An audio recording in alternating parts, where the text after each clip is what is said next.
Então, Fica à vontade, Marcelo. Boa tarde a todos. Vamos dar continuidade, né? ó, A temática. pode Hoje o objeto é coisa, é isso, né, Marcelo? e E isso. Em verdade, eu vou retomar um pouco de onde eu interrompi a minha fala, né, no encontro uhum, passado, e aí certo. nesse texto, né, que eu interrompi aqui no pelo que eu marquei, eu fui mais ou menos até a página 136, né, da edição mais recente do seminário. É, É e porque é foi um pouco corrido, né? No final, acabou que a gente não. isso, isso. Uhum, E aí, no fim dessa parte, bom, ele, só para recordar, né, nós é, mais ou menos até o tópico 2, né, do objeto e a coisa. E aí, né, retomando um pouco, ele abre, né, essa subdivisão da lição dele, falando que, né, falando sobre a questão da pulsão, em relação à coisa, então que não há harmonia, né, não pode haver, né, uma harmonia em relação a essa satisfação da pulsão, mas assim, né, esse entendimento de harmonia também é como um todo, né, em relação a questão mesmo do próprio indivíduo, né, enquanto ser de linguagem, né? Então, né, uma vez que está na linguagem, né, com esse real do corpo, essa dimensão da linguagem, não há possibilidade de harmonia. Eu sempre prefiro falar indivíduo do que sujeito, porque, né, se pensando assim conceitualmente, teoria lacaniana, sujeito não é um termo mais adequado, né? Sujeito, digamos assim, é um termo adequado para se pensar Lacan ainda nesse seminário, até o, né, seminário 11, um pouco mais adiante, mas depois o termo sujeito não, exatamente não cabe mais, né? Em Lacan, né?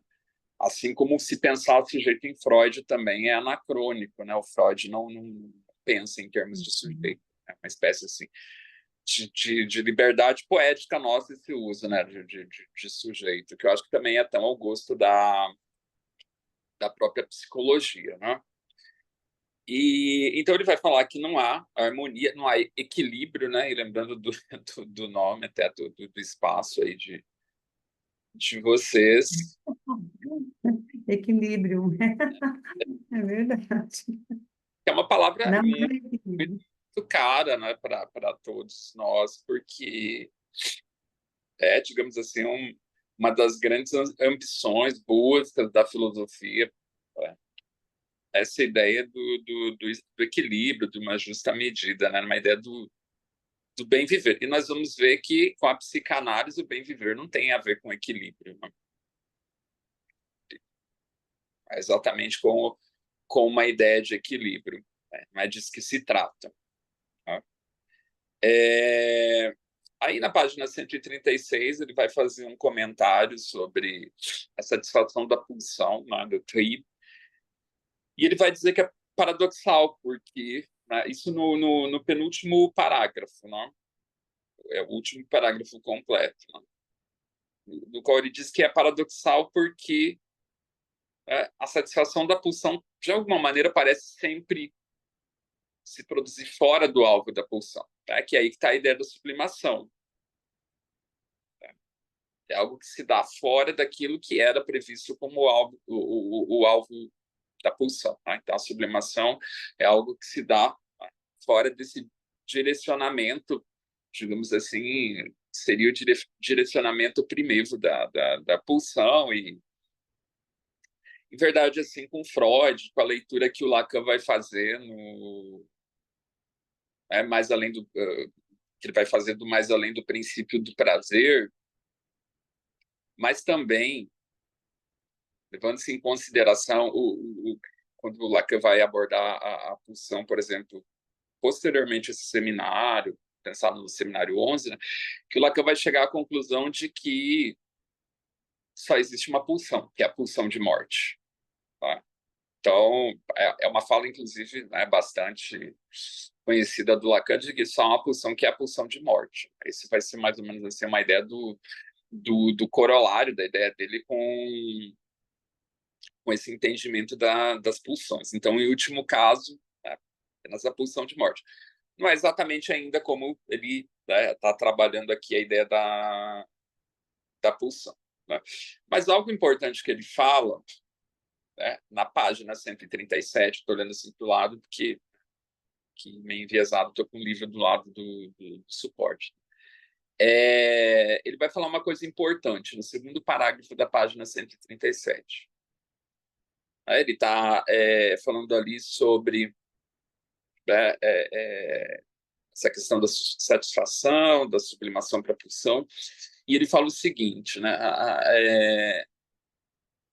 a natureza própria, né, ao trib, né, a pulsão, uma vez que ele não é puramente instinto, mas que tem relação com Dasein, né, com a coisa, isso sobre o qual nós estamos aí discorrendo, com a coisa, dado que ela é distinta do objeto. Então, o que ele está dizendo? Né? Não é instintivo porque, justamente, ao contrário do instinto, a pulsão tem esse caminho tortuoso em relação ao objeto, em relação ao alvo. Né? O instinto é direto.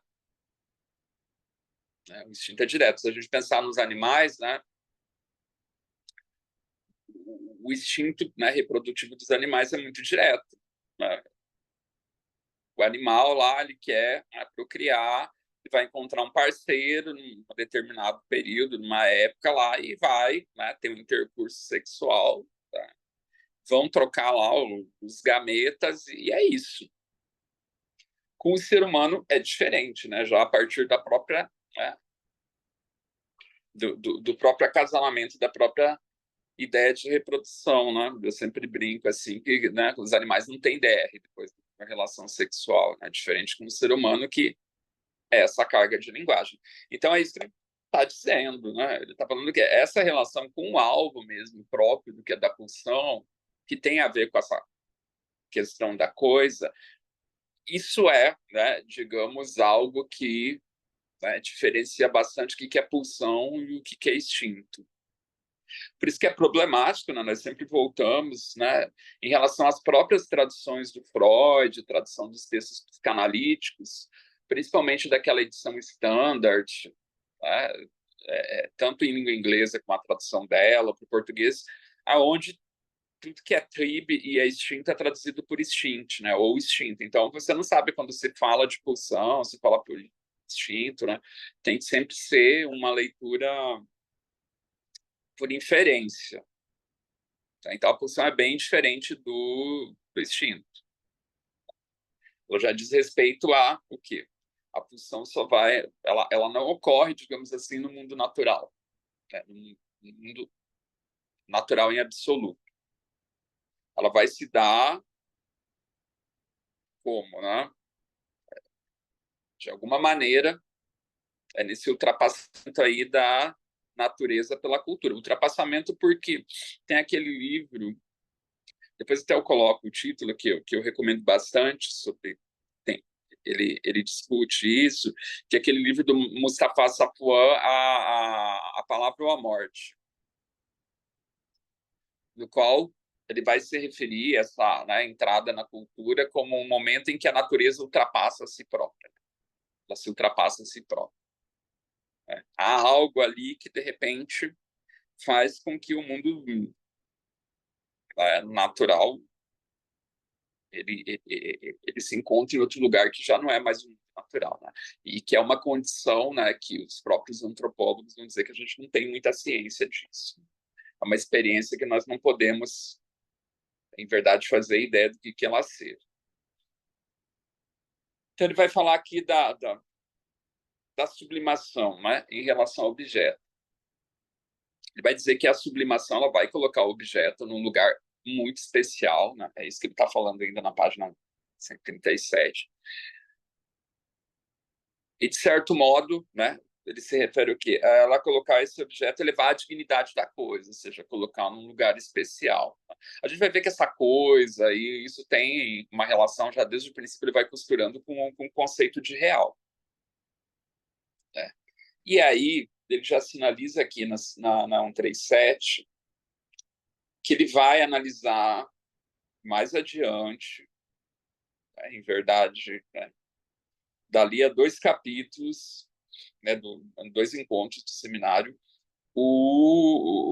aquilo que ele chama de, né, tá ali escrito como min, né, mas eu creio que em alemão se pronuncia mina, né, que é a tradução para minha em alemão, que diz respeito a algo relativo às cantigas, né, à poesia medieval germânica, né, que não é a mesma coisa que o amor cortês ali, né, da França mesmo, né,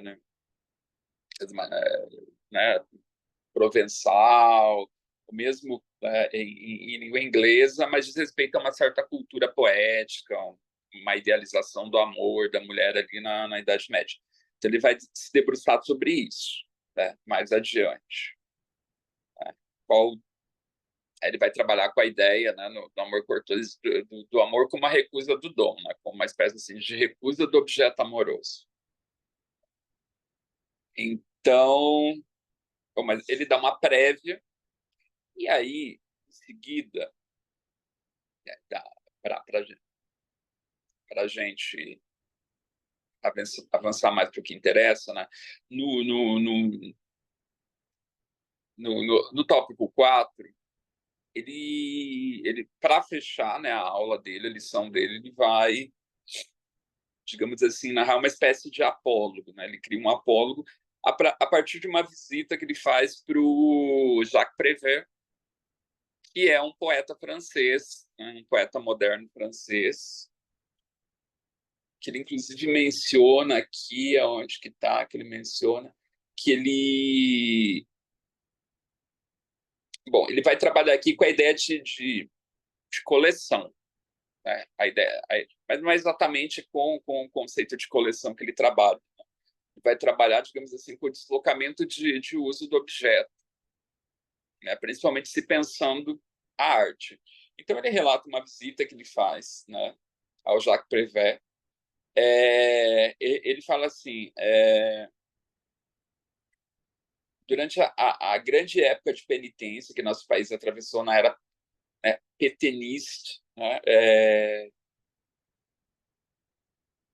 que é referência ao quê? Ao período de ocupação alemã da França durante a Segunda Guerra. Né?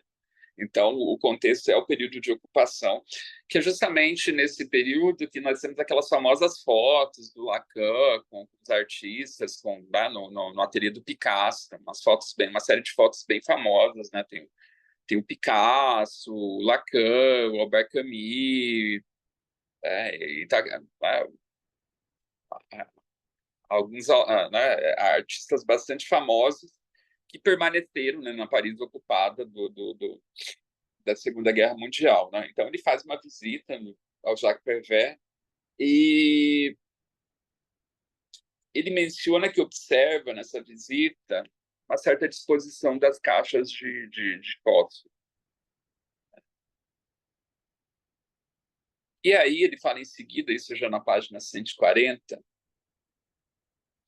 dizendo que é uma caixa de fósforos que não é de modo algum simplesmente um objeto, mas pode sob a forma, né, de Erscheinung, né, que ela é uma aparência, né, é nessa forma, né, forma, aparência, que tem uma proposição de multiplicidade relativa à coisa. Ele está falando de um deslocamento de uso do objeto, né, para um fim estético, para um fim artístico, ou no qual ele deduz um fim estético e um fim artístico.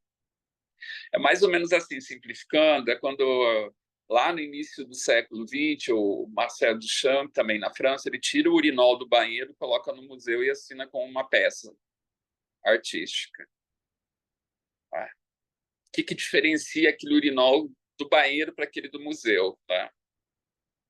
Justamente, né, uma concepção estética. tá? Que é isso que o Marcel Duchamp faz. Tá? Ele está apontando, em verdade, a arte não é o objeto em si, né? Aquilo que em verdade constitui um objeto como artístico, mas é a nossa relação com o objeto. Então, no momento que eu coloco, né, uma obra, né, uma peça sanitária no museu, aquilo pode ser entendido como arte, para alguns, para outros não. Tá? Então, ele está falando sobre esse deslocamento. Então, de certo modo, é essa elevação da dignidade da coisa. Né? Desde aí ele também já tratando, né? Eu fazer com que algo que é de uma simples caixa de fósforos se torne algo que tenha, né, constitutivamente, a partir de um olhar, a partir, né, de uma relação, né, de uma relação com esse que é aquele que, né, que estabelece um vínculo com esse objeto, a instalação de uma relação artística. Né? Então, grosso modo, tudo pode ser arte, tudo pode ser, inclusive, elevado a essa dignidade da coisa, que ele vai associar principalmente com a arte. Né? A gente concorde ou não. Né? Então, claro, tem muita discussão lá quando o Duchamp coloca no banheiro, né, o vaso sanitário, enfim. Mas essa ideia é justamente ele mostrar que, né, por detrás, digamos assim, o que torna isso interessante é que a arte não é o objeto constituído como tal, mas é a relação que nós temos com o objeto. Por exemplo, nós vemos arte na Vênus de Milo lá, que é a estátua, né, grega, lá assim, os braços, mas os gregos contemporâneos hoje de uma estátua sem braços não verem arte naquilo, né? Verem um objeto que seria o quê? Né? Digno de ser jogado ao lixo. Que para os gregos, né, aquela estátua branquinha, sem pintura, não seria arte, né? Fora, digamos assim, né, da realidade estética do contexto do mundo dele. Né? E então, né, ele fala sobre esse apólogo da caixa de fósforo, né, que ele revela então a coisa assim para além do objeto. A gente vai ver que a coisa sempre ela está para além do objeto. Ela sempre está no lugar que, né, digamos assim, o objeto ele nunca coincide com a coisa. Né? Nunca há um decalque perfeito. Né? Digamos, eu enunciar algo, né, se romper algo assim, né, mas principalmente ele está falando de enunciado, de linguagem, que consiga traduzir a coisa. Então, por isso que ele passa, né, aí o capítulo 9, que ele vai passar para essa lição que é de janeiro de 1960, já está em 1960. É uma lição de 27 de janeiro de 1960, lembra que os encontros eram semanais, né? Que no título, então, dessa edição, né, ela é intitulada Da Criação Ex Nihilo. Né? Nihilo, assim, existem questões em relação à pronúncia de latim, né? Várias correntes, ninguém sabe exatamente como se pronuncia o latim mesmo, né? Clássico. Eu, inclusive, já fui professor de latim, eu já lecionei latim, né? E geralmente, assim, existe uma corrente, assim, que pronuncia esse H, né, do latino como, né, um som de K ou de Q, porque, inclusive, né, essa é a raiz da palavra em português aniquilar. Né? Aniquilar, aniquilação, né, que é nihil é nada, né? Então, nihil, nikil, né? Então, aniquilar reduzia nada. Né? Então, o que está falando? Da criação a partir do nada, né? Pode se criar a partir do nada? Aí ele começa falando de uns artigos que ele já havia mencionado. Mas ele principalmente vai se deter sobre um texto da Melanie Klein. Né? Melanie Klein, aonde, né, bom, ela analisa algumas obras de arte, ela vai analisar uma composição do Maurice Ravel, tá? A partir de um texto da Colette, que é uma escritora francesa do século XX, A Criança e os Sortilégios. Mas o que chama mais atenção é quando, tá, ele comenta um caso de uma analista, ela, né, a Klein, é chamada Karen Michaelis, eu acho que deve ser esse o sobrenome, não sei qual que é a origem desse sobrenome, né? Que esse caso vai ter, né, como título Espaço Vazio. Né? Ele vai contar, né, sobre ela, né? Ele relata a partir do caso que a Klein relata. Ó, vejam, olha que interessante, né? O Lacan relata um caso que é relatado pela Melanie Klein, que foi escrito por uma terceira. Então, imagina, o que chega até nós no texto do seminário, né? Não à toa ele coloca, né, muitas dúvidas sobre a própria veracidade do caso, autenticidade, mas digamos assim, né, ele pensa esse caso, sobretudo, menos como verdade, mais como ilustração, né, daquilo que ele quer, discutir sobre Das Jing.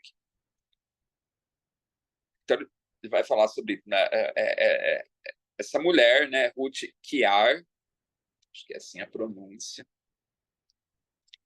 traz um caso bastante emblemático. E aí, no final desse parágrafo, né, que é o o último parágrafo completo, o último da página, ele fala uma coisa que é interessante, assim, parece meio que lugar comum, que ele fala, e é aí que está a maravilha do caso. Estamos com efeito no domínio das maravilhas da psicanálise, que tais trabalhos valorizam de bom grado, não sem certa satisfação, é um tanto ingênuo. Maravilha aqui, penso eu, nesse texto do seminário, ele não está usando esse termo maravilha, o termo comum que nós usamos hoje, tipo assim, algo que deslumbra, que nos encanta, essa primeira acepção. Né? Me parece, assim, que ele está utilizando mais no sentido aristotélico mesmo, como aristotélico usa o termo maravilha na poética. Na poética de Aristóteles, enfim, vocês estão se debruçando que eu sei, né? Estão XDN aí, né, sobre a ética do Aristóteles, mas né, em outro texto do Aristóteles, a poética, a maravilha é aquela revelação, digamos assim, do enredo de uma narrativa, assim, causa surpresa. Né? Mirabilis. Né? Tanto é que mirabilis, né, ela tem uma relação etimológica também, né, com a própria questão do olhar. Né? Então, assim, é o desvelamento de algo, a gente pode pensar. Daí, maravilha. Né? Em verdade, o sentido de maravilha vai decorrer daí, né, de se maravilhar, se encantar, mas a gente né, não vai se reportar aí exatamente como o Aristóteles, né, vai colocar lá na poética. Mas ainda em teoria literária se usa isso, a maravilha do enredo. O que é a maravilha? Né? Maravilha é quando se tem uma revelação que muda tudo, que esclarece tudo. Né? Que é justamente esse ponto de virada nessa história dessa mulher, enfim, que é melancólica, né? Ele diz que não dá para saber muito sobre a estrutura dela, sobre, né, o que ela padece, mas que em determinado momento, então, né, o cunhado dela é pintor e a parede toda da casa é coberta de quadros. E ele vende um quadro e se tem um espaço vazio na parede. E aí, segundo aí o relato desse caso, belo dia essa mulher decide pintar uma obra sem nunca ter pintado antes, para tamponar essa falta na parede. Né? E aí, segundo a lenda, assim, né, porque a história é um tanto assim quanto inverossímil, né? O Lacan, eu acho que com justificativa, ele se coloca reticente em relação a essa história. Né? sem nunca ela ter, enfim, nenhum conhecimento técnico, né, sobre pintura, desenho, etc. Ela vai produzir algo totalmente assim, dentro de um nível técnico extremamente exigente, né, o que é colocado em dúvida pelo cunhado, enfim. Né? Então, por isso que o Lacan se coloca reticente, né? Assim, para quem estuda arte, né, pintura, música, literatura, a gente sabe que esse tipo de coisa não acontece. Tá? Esse tipo de coisa de você produzir algo tecnicamente altamente refinado e partir, digamos assim, do nada. Então, é isso justamente, né, um problema para ser discutido aí, né? Sendo que o capítulo é criação a partir do nada. Mas, principalmente aqui, né, isso vai ilustrar o quê? Que ele está querendo se referir com esse buraco, é isso que falta, essa tentativa de tamponamento, né, de um buraco, de algo ali que comparece como falta. Lembrando assim que é um caso isso aparece no texto da Klein, a Klein vai se valer desse caso clínico para ilustrar justamente, né, a, a proposição dela, né, como, enfim, em último sentido, né, das Jing ser a mãe, né, essa relação com o corpo da mãe. Né, então, eu não lembro se eu mencionei isso no primeiro encontro, né, mas para Klein a coisa é a mãe. Para Melanie Klein vai ser a mãe. A mãe é a coisa. O reencontro com a coisa é o reencontro com a mãe materna. O Lacan vai dizer que não, e verdade, digamos assim, a mãe é aquilo que mais consegue se fazer passar pela coisa, quase que um representante imediato, mas não é a coisa em si. É aquilo, digamos assim, que nos engana enquanto a coisa. Aí, continuando, então, né, ele fala sobre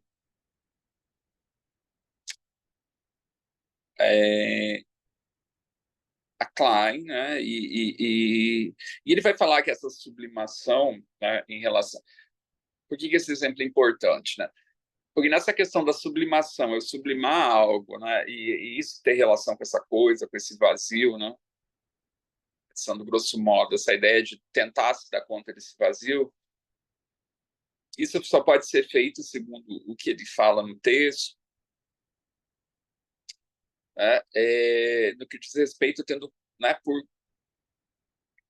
por algo que orienta como sendo a realidade do sujeito. Então, é uma realidade muito particular, né, do indivíduo, enfim. Ele está usando sujeito aqui, né? Eu falei sujeito que aparece, é esse o termo que ele usa no texto. Ele diz, isso página 144, tá?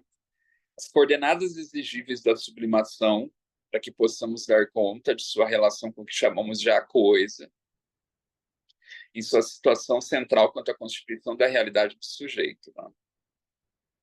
Então, isso tem a ver com a própria realidade do sujeito. Né? Essas coordenadas aí para se tamponar esse...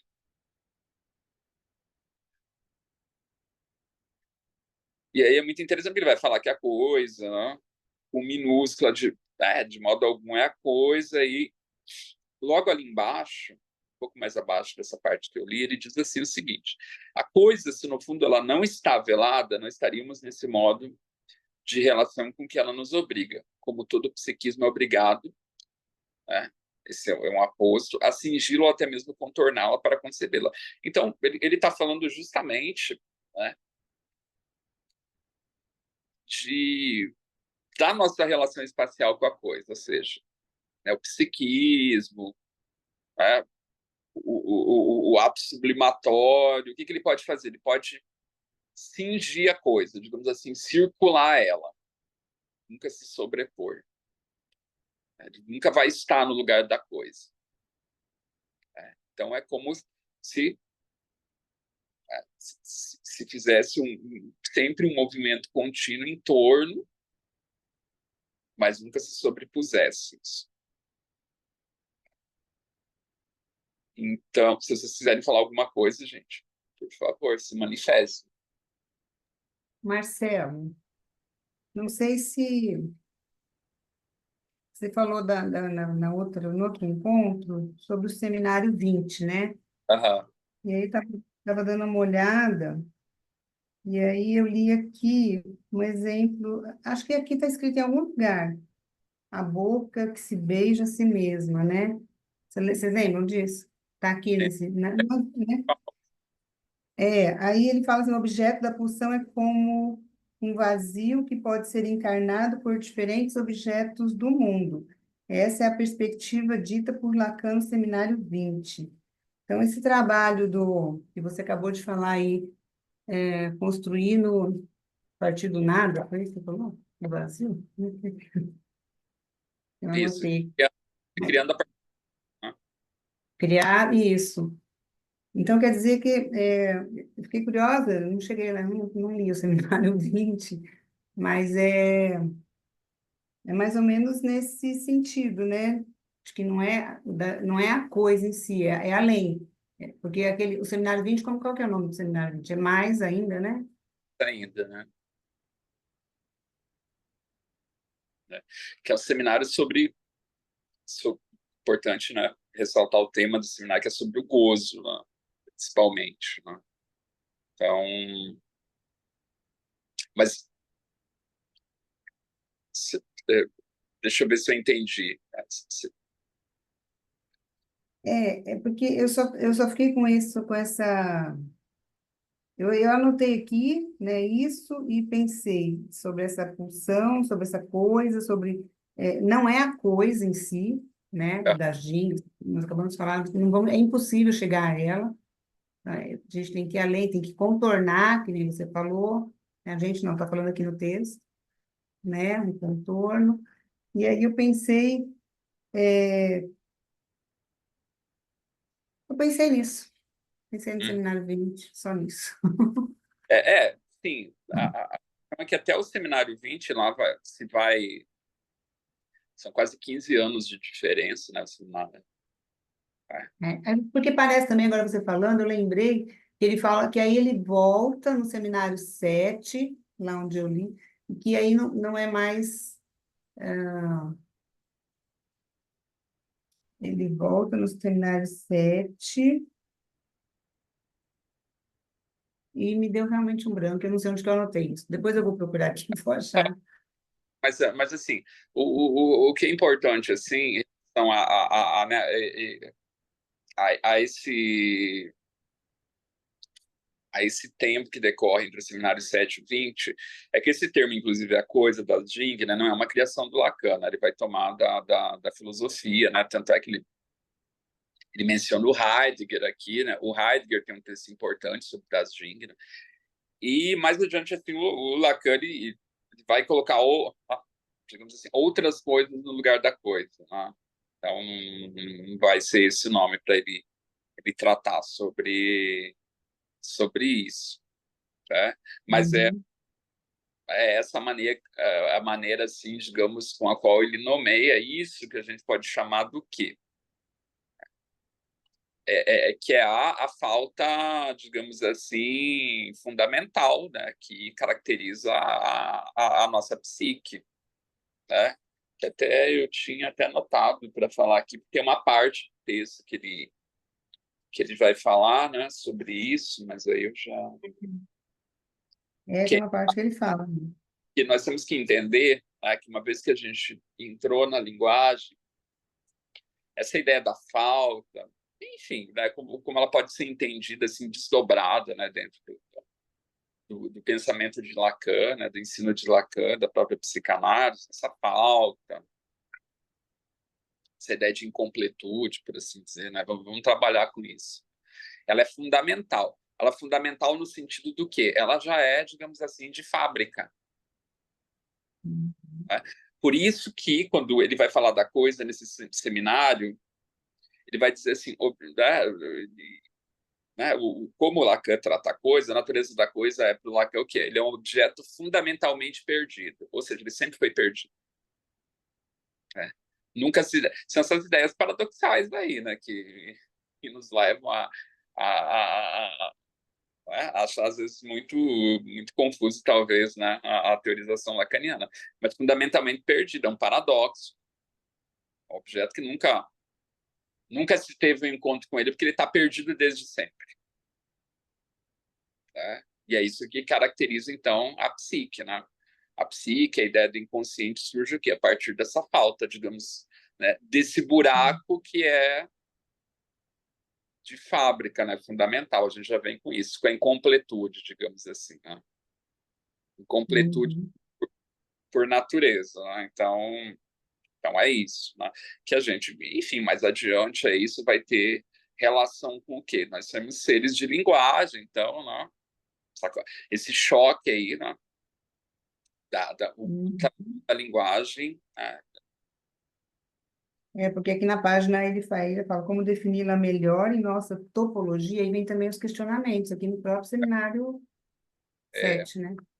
então, né? Que o trauma, enfim, que vai ser trabalhado, né? Principalmente né, nos últimos seminários, assim, que vai interessar, é esse trauma da linguagem que ela causa, né, no real do corpo, né?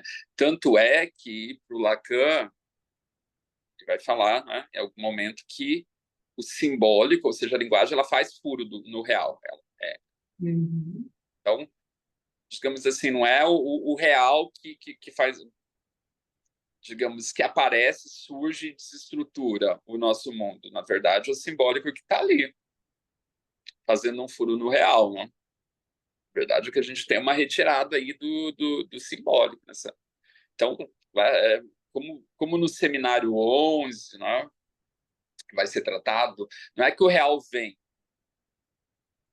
de algum lugar, né? Não é que ele rompe assim, uma ideia de um surgimento, de repente ele comparece. Não, o real está, ele é constitutivo.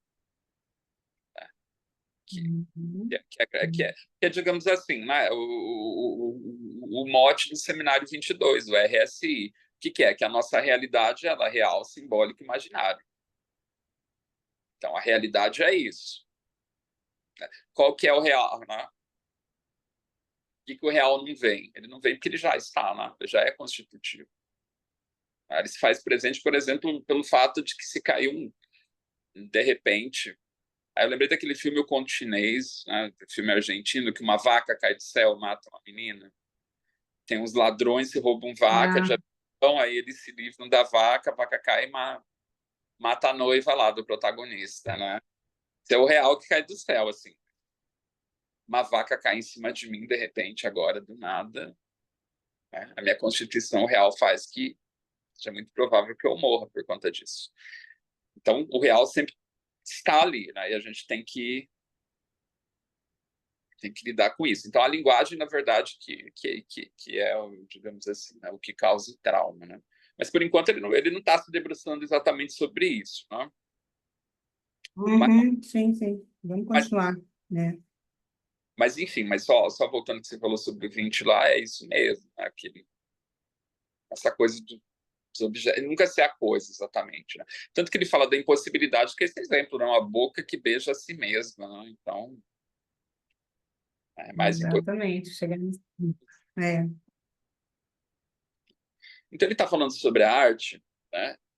E aí, na página 145, ele fala uma coisa muito importante, que é muito importante principalmente para se pensar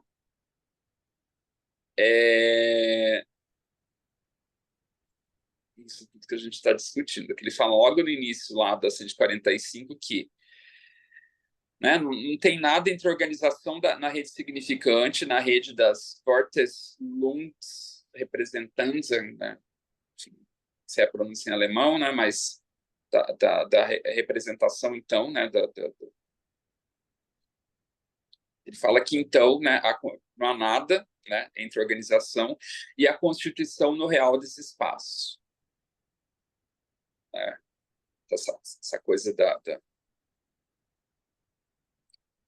O que ele quer dizer? Que não tem nada da nossa linguagem, digamos, nada que a gente consiga, digamos, elaborar que corresponda a essa coisa. Então, nada vai corresponder. Por quê? Porque isso está fora da linguagem, está fora de qualquer possibilidade de representação. Então,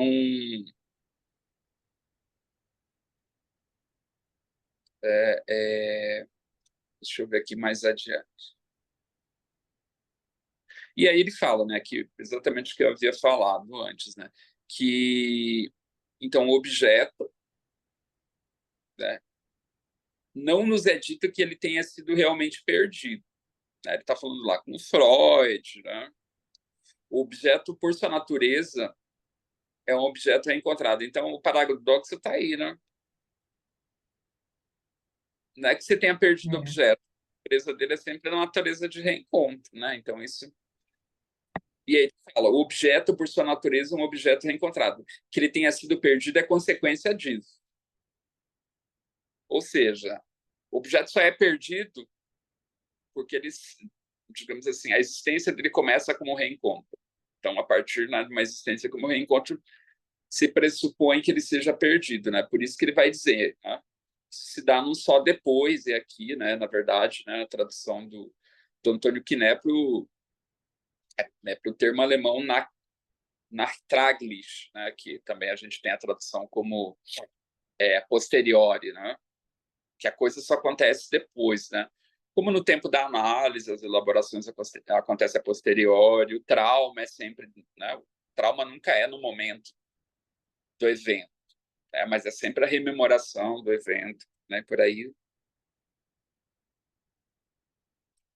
vai, né? Sobre isso. E aí ele fala em seguida, né, que então, reencontramos aí uma estrutura fundamental que nos permite articular que a coisa em questão é suscetível em sua estrutura de ser representada pelo que chamamos a tempo a respeito do discurso do tédio da prece de a outra coisa. Então, a coisa é sempre outra coisa. Né? A outra coisa é essencialmente a coisa. Por quê? Porque sempre quando a coisa é representada, a coisa já é outra coisa. Eu penso muito nisso, assim, tem um episódio na Odisseia, tem um episódio na Odisseia de Homero que eles vão tentar prender o deus lá do mar, o Proteu. E aí eles agarram ele e o Proteu ele tem a capacidade de se transformar em qualquer coisa, qualquer objeto. Então eles prendem ele se transforma em fogo, em pantera, até que ele se revela na forma, enfim, verdadeira dele, né? Então a coisa, assim, digamos, tem essa natureza assim proteica, né? De sempre, quando ela é aprendida, ela já é outra coisa, não é aquilo, né? Se você, aquilo que você aprendesse, tomasse, você olha, já não é aquilo, porque a coisa já é outra coisa, né? Inclusive até o termo proteína tem, né? Vem daí, inclusive, né? De proteu, devido à questão de como, né, essa substância se modifica. Então a coisa tem e que, claro, né, tem a ver também com o desejo, né? A gente vai ver, né? Lacan vai tratar disso no desenvolvimento lá do objeto A, isso vai aparecer no grafo da própria fantasia, né? Que deseja sempre outra coisa, né? Quando você alcança aquilo, você vê que não é aquilo exatamente, né? Que é a questão que nós vemos na prática clínica, né? Quando se fala assim, que você não pode atender a demanda do paciente, né? Atender aquilo que não é bem assim, né? Mas teoricamente, como que nós pensamos, né? Por que você não pode atender aquilo que o paciente quer, aquilo que ele pede? Porque aquilo que o paciente pede não é aquilo que ele quer, ele sempre quer outra coisa. Então, você não vai atender, porque quando você atender aquilo, não é aquilo que ele quer. Né? É mais ou menos. Atender isso seria mais ou menos como atender, né, o pedido da neurose. Né? Eu não quero que você me dê aquilo que eu estou pedindo. Não é isso. E aí ele vai falar sobre essa questão de procura, de busca, ele vai citar a frase do Picasso, né? Eu não procuro, eu acho. Que é bem importante, né, essa ideia de não procura na análise. Lembrei até que tem uma forma bem simples de se discorrer sobre isso, que é naquele livro do Marco Antônio Coutinho Jorge, né, o terceiro volume do Fundamentos da Psicanálise, que é o livro sobre a clínica, né, ele usa bastante essa frase, ele discorre. Que é isso, né, na condição de uma análise, ele vai trabalhar lá principalmente sobre a questão da atenção flutuante, mas é isso. Você não vai procurar, digamos assim, se não estabelece um objeto de busca numa análise. Por quê?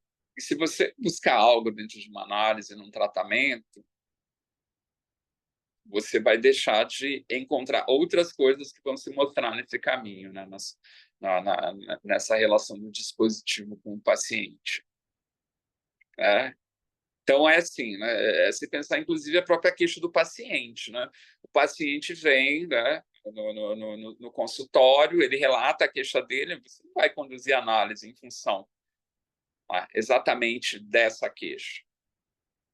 Né? E é isso que nós vemos que é muito comum na clínica, né? E os próprios pacientes, né, já avançada a análise, assim, né, eles chegam à conclusão de que eles estão, né, em análise, o processo, claro, ele se dá e, na verdade, né, ele engatou não por aquela queixa inicial, mas por outra coisa que estava ali e que não era exatamente essa queixa. Né? Isso não necessariamente num tempo muito longo de análise, né? Então, eu, particularmente, assim, né, ouço isso de pacientes que, inclusive, não estou há tanto tempo, assim, né, comigo, né, se analisam comigo há tanto tempo, assim. Né?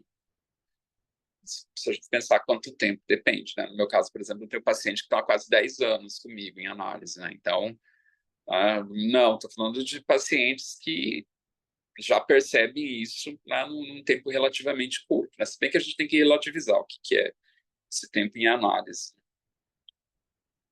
Mas, então, é isso, né? Ele fala que, mesmo nessa relação com a coisa, tá, na nossa busca, assim, né, relacionada à pulsão, sublimação, e como que nós vamos sublimar isso, tentar esse tamponamento, né? Mas mesmo pensando a clínica, na relação com o desejo, não é questão de uma procura direta, né? Não é, digamos assim, um caminho com roteiro e com mapa, né? Isso não funciona.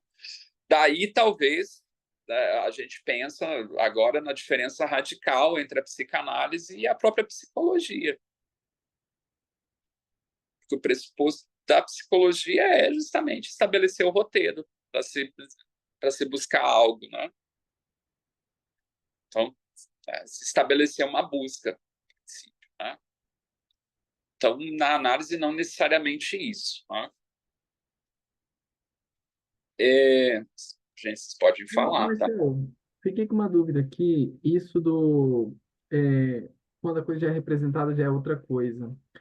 É, eu não sei não, acho que eu li isso, de quando o paciente vai contar o sonho, tem que estar atento à fala dele, porque a fala dele não é o sonho em si, é a fala dele sobre o sonho, né? Você acha que tem a ver isso, a atenção assim na escuta sobre o que que é o real ali ou não? Eu fiquei perdido nisso, né? O que que vai ser defesa também dele? Como que se dá, tipo, assim, porque querendo ou não, a fala vai ser uma tradução dele também, né? Então, o que que você acha? Sim, bom, primeiro é importante observar uma coisa em relação ao sonho na psicanálise. Bom, a obra mais importante que a gente tem sobre isso na psicanálise é a interpretação dos sonhos, do Freud, né, que é a obra fundadora da psicanálise. A gente tem os estudos sobre histeria antes, mas assim, a interpretação dos sonhos é, digamos, o grande fundamento, né? E se nós observarmos a interpretação dos sonhos, a gente vai ver que, para o Freud, só interessava no sonho que era a linguagem. Coisas que não são aspectos relativos à linguagem no sonho, ele não dá atenção, ele não dá muita importância. Se a gente observar, tem muita coisa no sonho, que faz parte da natureza, constitui o sonho, que o Freud não dá atenção na interpretação dos sonhos. Então, por quê? Porque para ele está interessando o sonho em termos de linguagem. E o Freud vai desde cedo deixar muito claro que o sonho, na verdade, né, no dispositivo analítico, na clínica, ele é o relato do sonho, não aquilo que o paciente sonhou. Ele é o relato. Então, por isso, nós contamos com o quê? Com o relato do paciente. Né? Então, o que ele sonhou, se de fato é, se de fato não é no relato dele, ou se ele, na verdade, escamoteou alguma coisa, é com o relato que nós vamos contar. Até porque, nesse momento do relato, digamos, na linguagem. Porque, assim, para a psicanálise interessa o quê? Né? Isso, digamos assim, corrobora bastante com essa coisa de não harmonia, não completo. Para o psicanalista interessa o quê? Aonde a linguagem vacila. É aonde, digamos assim, né, esse ser de linguagem ele se atrapalha com a linguagem. Né? Onde ele não consegue sustentar um discurso coerente. E no relato do sonho é isso, justamente. Né? O que aparece aí no relato do sonho? Claro que assim, o que tem que ser também, né, levado em consideração.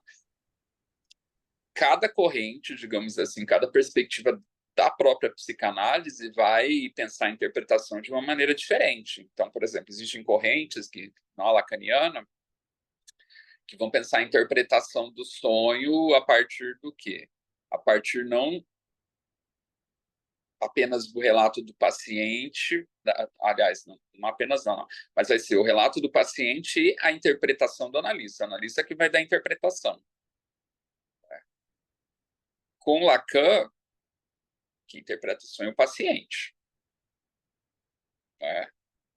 A pergunta básica, assim, né? O paciente relata um sonho na clínica, você não vai dizer a sua interpretação do sonho do paciente. Né? Quem tem que falar é o paciente, né? Falar sobre esse sonho, quem tem que fornecer a interpretação é ele. Claro que a gente vai ler em Freud, a gente vai ver que o Freud é muito interpretativo. Né? Não é assim, digamos assim, pelo menos não na perspectiva clínica, né, que eu penso, enfim, a psicanálise, né, com Lacan, né, que isso se dá. E assim, o sonho justamente, o nosso único acesso dele é a partir da linguagem, né? A gente não tem tecnologia para gravar o sonho.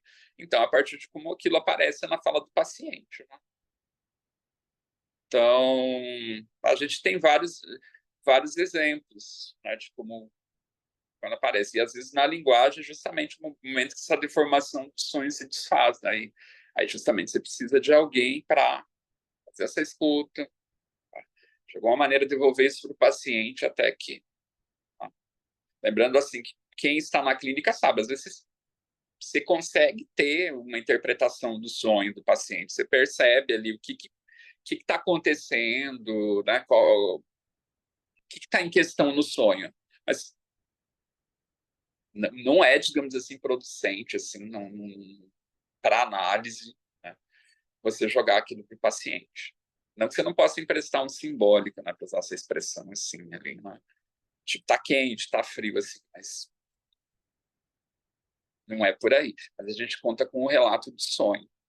Por isso que, às vezes, o paciente trazer o sonho por escrito, digamos, é um pouco problemático, porque na espontaneidade, assim, que as coisas se dão, digamos, de um modo, eu julgo, assim, mais interessantes, né?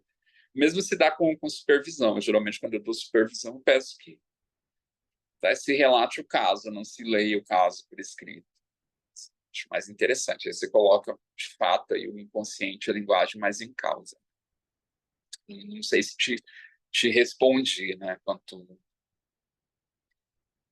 a isso. Muito bem, obrigado, Marcelo. Muito bem. Né? E lembrando Então, que vou aproveitar, Marcelo, só lembrar que são os 14h55. Aí a gente, daqui a nós, pouquinho a gente está se então, aproximando do final. a gente vai Tem um ficar. tempinho ainda. Mas, enfim, é isso. Lembrando só sobre essa questão do sonho, que hoje é muito comum, por exemplo, paciente procurar no Google, né, a interpretação do sonho e já trazer para análise. Né? Então, É muito comum isso, né? Então, pulando aqui, gente, que eu vou...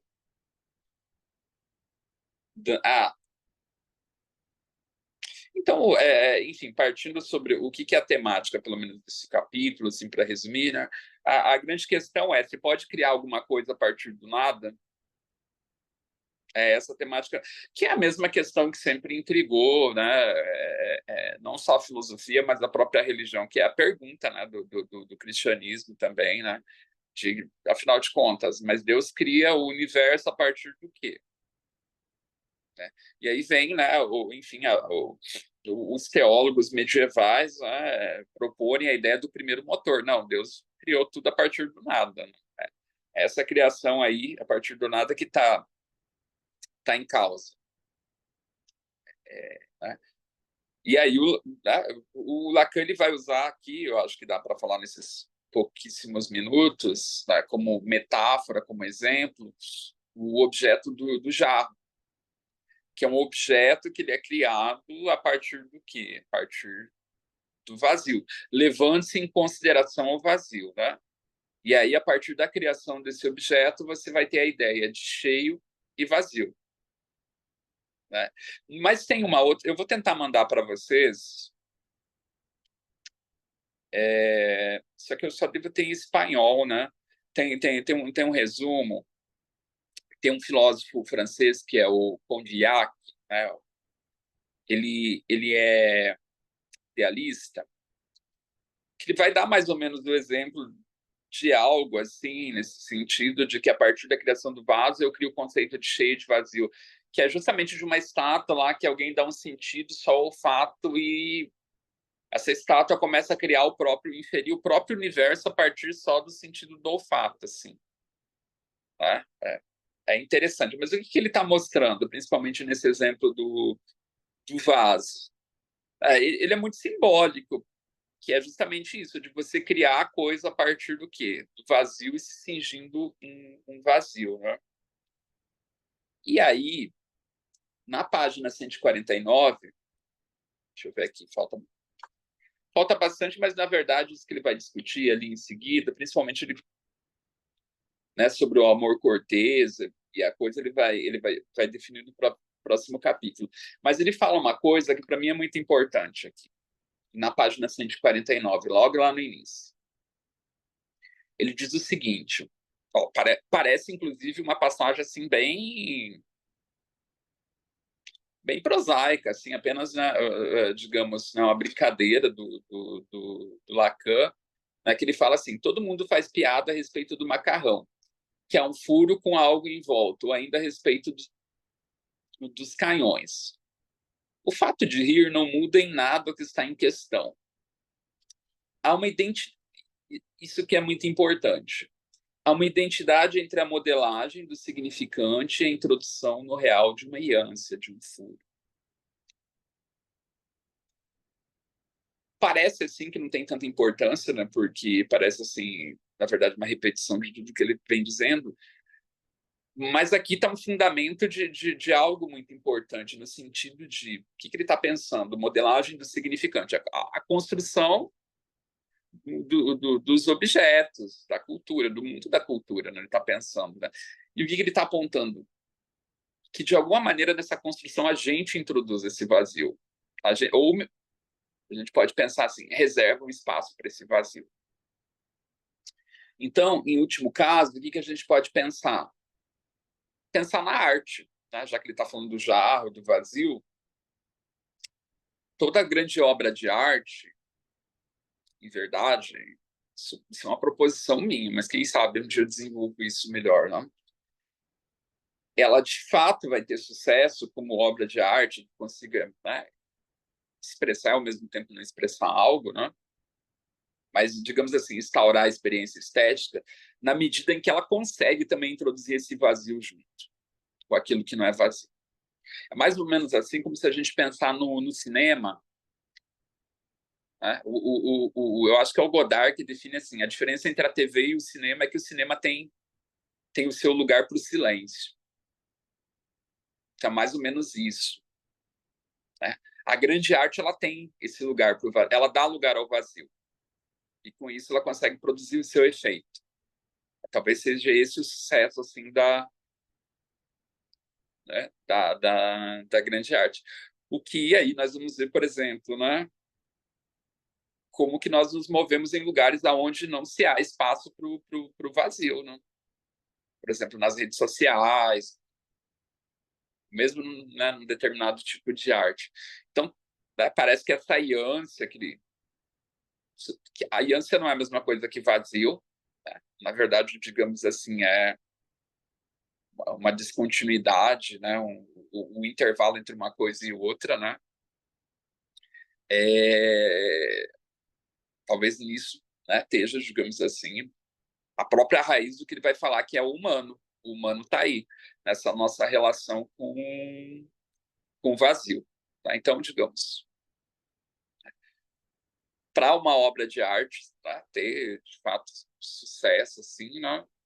Sucesso não no sentido mercadológico, claro, né? Mas como se colocar como obra, ela tem que levar em conta esse vazio. É como na música, né? Se a gente pensar que, né, para a música poder acontecer, ela tem que pressupor o silêncio também, né? Na sua construção, né? A ideia do ritmo está implicada, né, com a ideia do silêncio, né? O ritmo, na verdade, é uma alternação entre, né, o som e o silêncio. Né? Não é uma continuidade, né? E se a gente for estender isso, há o ritmo em tudo, né? Se faz presente, né, na nossa Constituição, né? Então seria mais ou menos isso, assim, né? Demos conta muito, né? Mas acho que esse capítulo aí sobre, né, da criação do nada, acho que dá para vocês terem, né, uma ideia sobre isso. Não sei se dá tempo para alguma pergunta, algum questionamento, aí vocês... Vamos abrir, né? Se o Tainan quiser continuar falando, tem mais alguma Eu dúvida? A estou Camila também tinha maravilhado alguma aí. coisa para falar, só para a gente encerrar. Estou apenas maravilhado. Não Tainan, tenho pergunta por enquanto, né? Estou muito boa a sua fala, Marcelo. Realmente, nossa, muito bom mesmo. E se vocês tiverem, claro, também alguma questão, né, relativa à fala, né, enfim, pode também, né, encaminhar, de repente, para a Gislene, para mim diretamente, que é sempre aberto à conversa sobre né, principalmente essa parte do seminário é muito interessante, assim, trabalha principalmente com arte. seria bom, né? Uhum, se tivéssemos mais, como dialogar mais, seria ótimo, né? Mais uma hora de diálogo, que eu acho que a gente ia ficar. Será que a gente ia ficar satisfeito? A gente queria mais uma hora, mais uma hora, mais Com uma hora. certeza. Eu acho que Essa seria mais ou menos nesse sentido, né? Mas está passando muito rápido, meu Deus, voou hoje. Vou. Foi rápido mesmo. Mas nós podemos continuar também esse assunto, se vocês quiserem, se o Marcelo tiver disponibilidade, ou a gente vai para frente. O que que vocês querem? Camila, você queria falar também? Mais dois, né? Então, agora. Se ele tivesse disponibilidade, quem sabe, né? Só tem mais dois encontros agora. A gente continua esse assunto, Marcelo, ou você acha que você pegou a essência e a gente passa para os próximos capítulos? Olha, eu acho que dá para, na verdade, a gente passar e aí ir retomando, porque ele, na verdade, depois disso aqui, só para dar uma recapitulada, gente, eu já nem entendo mais meus seminários, porque é uma sucessão de anotações, assim, de quando Eu eu leio. imagino. O meu também está ficando assim, né? A Camila está vendo aqui, uma loucura. Mas, na verdade, o que ele vai falar mais adiante, assim, é o que ele vai aprofundar no... Agora que ele vai tratar, né, em seguida depois do amor cortês, principalmente, né? Então, acho que dá para a gente ir para o próximo e daí eu posso retomar, né? E também, se tiver dúvidas, a gente vai ler, né, linha a linha, cada um, se tiver um tempinho em casa, traz, né? A gente volta um pouquinho, né, Marcelo? Se for, pela dúvida também, pela É, questão, né? de repente, se você quiser, Gislene, ver um dia também que você consiga fazer de repente, em dezembro, não sei, encontro assim de 2 horas, a gente faz. Uhum, tá, e nós teremos que dar uma olhada tem que Tem que rever a organização para aumentar o período nesse tempo, porque já está fechado, né? Mas nós podemos ver também um outro dia, talvez, não na segunda, né? Talvez Pode um ser. sábado, sábado à tarde, aí, né? Não sei, sábado de manhã também, daria para vocês? Pode Sim. ser. Sábado é dia tranquilo. Né? Camila, dá? À tarde, geralmente, melhor. À tarde? É. Então tá, então a gente vai tentando ver se a gente. Eu vou colocar lá no grupo, quem puder, se tiver uma turma legal, dá para a gente voltar nesse tema, né? Senão a gente continua. Seria isso que eu entendi? É certo, é isso? Pode, ou assim, se você quiser um encontro também com um tempo maior, a gente faz dessa maneira também, né? Uhum, tá bom. Então tá ótimo. Então vamos fazer uma fotinha, né? Que o Tainá faz para nós, e aí vamos encerrar por hoje, né? Muito bom, gente. Ao sorriso ao passarinho. Prontinho. Prontinho. Obrigada, gente. Boa tarde a Obrigado, gente. Boa todos. semana. Obrigada. Beijo para Beijo. vocês. Até o próximo encontro, dia 18, né? Até o Não, próximo. dia 18. Tchau, tchau. Tchau, tchau. Tchau, tchau. Depois, dois. E acabou.